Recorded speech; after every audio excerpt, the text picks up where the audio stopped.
You guys, closers, entrepreneurs, what's up? How's your week been so far?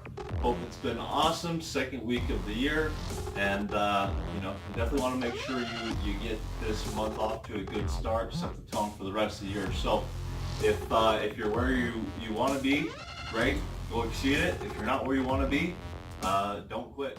Anyways, without further ado, let's go ahead and jump into my Top 5 Friday. So today I want to talk to you about top 5 mindset exercises. It can be really easy in sales, again, especially if things are rough for you, to get into a position where you're negative. The same leads that you once made a ton of money on now suck to you. Your manager that you once had a great relationship is now a douche. Whatever it may be, typically when things don't go right, you start blaming others, or most people do anyways.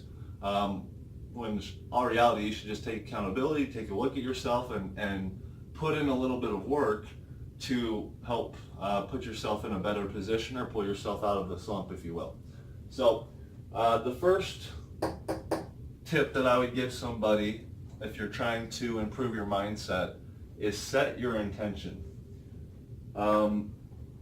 This is the first thing I do when I wake up, set my feet on the floor, ask myself what is my intention to do today, what am I going to accomplish today, and why. And doing that just sets it in my head that that's what's going to happen today. That's what's going on. If anybody asks me, that's what's going on, and I just move forward with it. Also, your intention when you're going into a presentation. If you present without the intent to close, and I got this off of Grant Cardone's top 10 reasons people lose sales. If you don't set your intention when you get on the phone call to close the deal, then chances are you're probably not going to close it. If your intention is not to do business, then the prospect's going to feel that, and their intention will ultimately not to do business as well. So set your intention, know what you need to do, want to do, can do, and should do.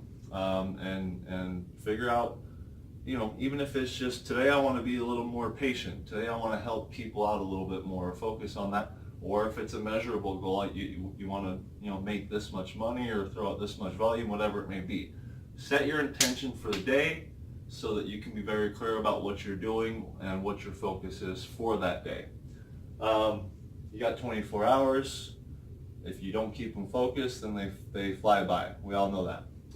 Affirmations. I'm big on affirmations. Although I still, after over a year of practicing, I still feel a little bit uncomfortable when I'm speaking these things out loud. But it's just something you gotta grit through, and you get more and more comfortable with it as time goes on. I think the reason I'm uncomfortable with it is because I made new ones with the new year. But nonetheless, when you speak something, again, based on the law of attraction, what you speak will come into existence. What you speak, your subconscious hears, and your subconscious only knows one thing. It knows how to listen and say, yes, sir. So when you're talking to people, coworkers, when you're talking to your wife or your spouse or your partner, your kids, friends, whoever it may be, about work, how that day or how that week went, you want to be able to know that either way, things are going well. And the way to know that is to affirm to yourself every single day that you are progressing towards your goals, get clear about what you're progressing towards, and speak that out into the universe, not only in the morning or whenever you do your affirmations, but also make sure that you're putting these things out to the others around you as well. The more people that are aware of what you're doing, the more exposure you can potentially get from them. So affirmations, again, could be anything from overcoming limiting beliefs, which is one of my main reasons for doing affirmations, or setting and achieving a target that you have been shooting for a long time. Anything that's going to tell your subconscious that it's a liar would be an affirmation to you that you're better than that nasty devil inside of your head. So we all know that our heads are our worst enemy. Affirmations, I have found, are the best way to, defend against that and to get it done early. Um, Number 3, no stressors in the AM. Um, this isn't something that I have lived by, nor something that I have started practicing until recently. But I've heard Tim Ferriss say it. I've heard Stewman say it. Um, don't check your email till you get the most important thing taken care of for the day, or don't check your email until this time of the day, or whatever it may be. I know it's hard when you have these phones to wake up, look over, check your email, but at the end of the day, 9 times out of 10, emails are going to be questions, stressors, problems, concerns, things that will clutter your mind. And if you clutter your mind in the beginning of the day, then your mind is cluttered and foggy all day long. So definitely make sure that what you're doing in the morning is productive for you, is positive for you, is setting the tone again for the rest of the day. If you got to watch some good videos on YouTube, if you have to read a little bit, if you're doing some other type of work that's not stressful, that you enjoy doing, like making videos for me, then that's the best way to start your morning. You can get to the stressful stuff when you get to your stressful part of the day and get to the grind. So no stresses in the AM. Number 4, write your goals. Obviously, everybody talks about goals, right? And goals are something that some people think are corny and some people believe 100% in. I'm a 100%er, and this is why. Last year, 2016, was one of the first years that I, with strong intentions, set 10 New Year's resolutions. Not 5, 10. 10 New Year's resolutions. I put those New Year's resolutions on my bedroom door, so I'd see it every day before I opened the door. And I was able to accomplish all of those goals but one, which I'm going to get taken care of here very soon. But nonetheless, did accomplish it in the time frames I want to. Did I fail? No. Did I learn a hell of a lot last year? Absolutely. Anyways, nonetheless, you've heard the saying that a goal without a time frame is just a dream. And the reason for that is, let's say that you're right here and you want to be up here. Well, typically, you need to measure that. And so you're going to measure that in a graph of some sort. Well, graphs are based off of numbers. So if there's no time frame to your goal, if it's a monetary goal, if it is something that is going to take more performance, which ultimately, when we're talking about these goals and your mindset and your occupation, what you do for a living to provide for your family, your goals should primarily be monetary. So if your goal is to get up to a place where you're making $20,000 plus a month, and right now you're only making $1,000 to $2,000 a month, well, how are you going to get from here to here? That's the question, right? And that's where setting a time frame can be very helpful. So if we say we want to be able to get there in the next 12 months,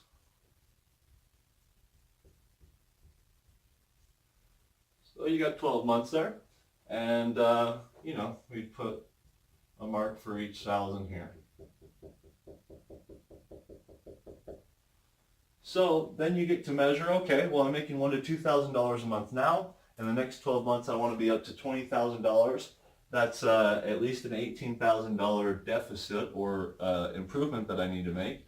I've got 12 months to do it. So now if I divide 18 by 12, I know what I need to be increasing my production to, or how much my production needs to increase every month in order to get to that goal in 12 months. If you don't set that time frame, then you don't have any of this.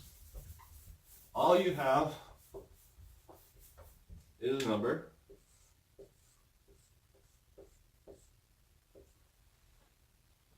And if you don't have a plan to achieve that number, then it's kind of hard to wrap your head around it. If you don't have a plan to do anything, just like when I'm presenting to prospects, I do a two-part sell. If in the beginning they don't know what the plan is specifically, that's my job as a closer. So they're not going to buy with my setter ever, because they don't have the information that they need to buy. If you don't have the information that you need to accomplish your goals, then you're not going to buy into them. That's my personal belief. So if you're setting goals but you're not setting timeframes to it and wondering why you may not be achieving them, give that a try. Made a huge difference for me. So at this point, I set specific dates for all of my goals, and make sure that they're written on my bathroom mirror in dry erase marker. I can barely see myself getting ready in the morning, so I hope I look okay. But that's how important my goals are to me. I'm going to put them in front of anything except my child. So, child and family. Nonetheless, write your goals down, and write your goals down with a time frame. If you do that, then you have something to get excited about. You have something to shoot for, something to work for. You can let your management know what your goals are, and they can help you to achieve that or push you to achieve that. It's very important that you know what you're shooting for. I call these targets and benchmarks. And so number 5 is get clear with your why. And again, I know that you hear this all the time, but I was talking with one of my coworkers last night, and basically, the conclusion that we came to in the discussion was if you don't have a reason to do what you're doing, or you don't clearly know what that reason is, then your motivation to do it is going to be very low, deplete, or not ever going to be there in the first place. So how do you get clear with your why? A lot of people have trouble with this. For me, it was kind of a process of discovery of a certain series of events taking place that led me to a certain place where I felt a feeling I never felt before to move forward with what I'm doing here now. So this is my passion. My passion is to help people. My passion is to make sure that the coaching, sales, training industry stays clean, stays legitimate, and that we can provide good service, because more and more people are going to continue to need our help. So how do you get clear with your why? Ask yourself, just like you would ask your prospects. Hey, Mr. Steelman, first name on my head. Mr. Steelman, why'd you call in today? Or why did you inquire into our product? What are you looking for it to be able to do for you? If you're going to ask your customers questions, I challenge you to ask yourself the same questions. We go through a full financial profile to qualify. I'm sure most of you do that as well. If you're asking your customers about their financials all day, ask yourself about your own financials. But ultimately, at the end of the day, my why is my family, like I mentioned. Without my family, then it might take a little bit more work. But also, again, my mission is to be able to help as many salespeople to improve their production as possible, and also to help as many people that aspire to get started in business get a good launch. What that number is, probably set that goal next year. Man, I drop this marker every time. So just ask yourself questions, right? First question is, why am I here? Whoops. Why are you there? Why are you doing what you're doing? Okay. Is it just to make money? Is it because you like the people that you're around? Is it because you like the product or the service that you provide? Is it because you like the culture? Is it because it's an easy work environment? What is it? Why do you get up and go to work every day? That's the first thing, right? If you're getting up and going to the same job every day and you hate it, what the hell are you doing? If you get up and go to the same job every day and you don't hate it, but you don't know why, figure it out, right? So ask yourself, why am I here? Why do I enjoy doing this? What is your number one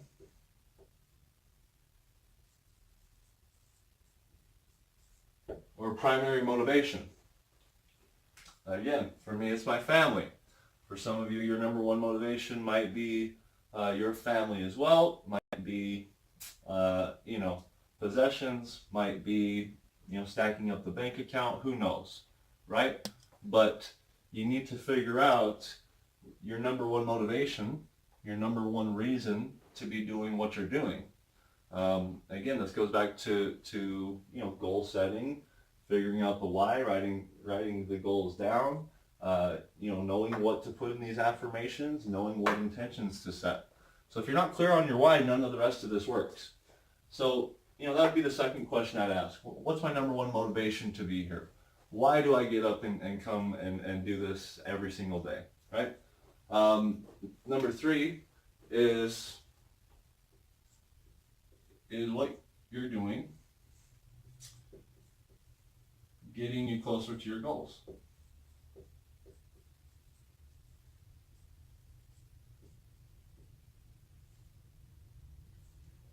Is what you're doing getting you closer to your goals? I think this is probably one of the most important questions to ask yourself, not only in what you do every day for production, but also in everything that you do, right? Again, I'll go over this. I wake up in the morning. I wake up pretty early. I look at my day, my 14, 16 hours that I'm going to be awake here today, as kind of like an hourglass.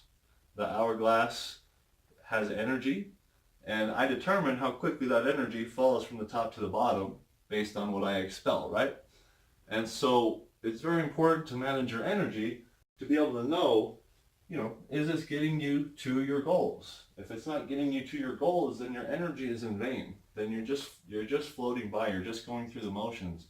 And even if you have to quit your job with no plan B, to be able to push yourself to go find what it is you really want to do, I would be a person that would suggest doing that as long as you're not going to lose your house over it.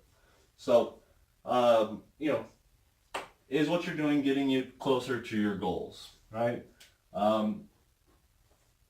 And ultimately, do you have a mission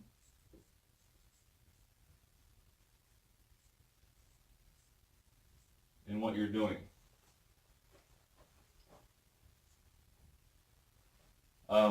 A lot of good companies, bigger companies that understand systems, processes, how to create culture, how to build and scale, they have mission statements, right? And they do that for a reason, because you want to get very clear about what it is that your company is there to do, how you can help, and what that help is going to look like. So, what is your mission? What is your mission? That's my final question for you today, is what is your mission in doing what you're doing? What's your mission in life, right?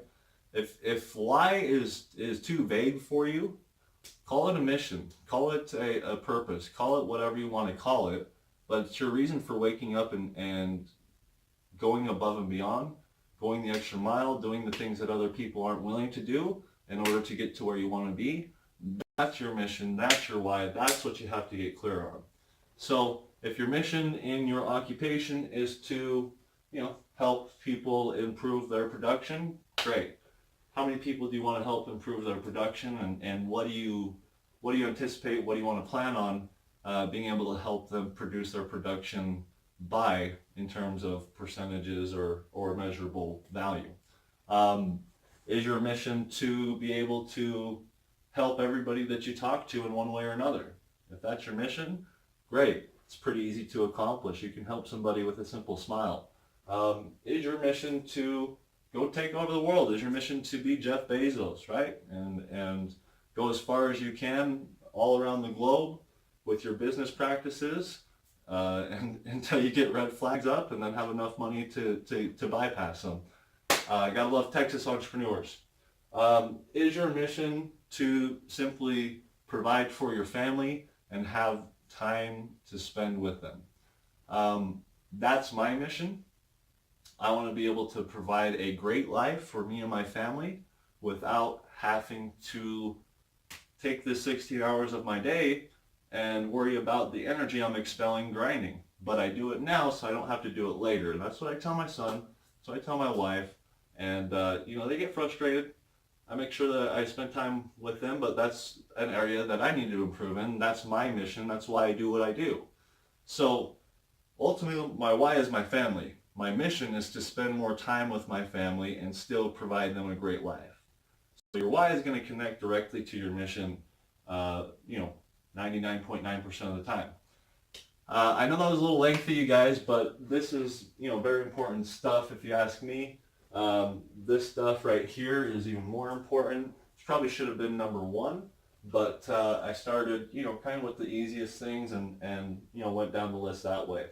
So I hope that helps you, provide some value for you. Maybe you can set the right tone for 2018 and go out end the week strong. I encourage you to not give up even after the bell rings if you're not where you want to be. If you are where you want to be and you have time, you have the motivation, you know what your why and your mission is, and you want to get more, then go get it.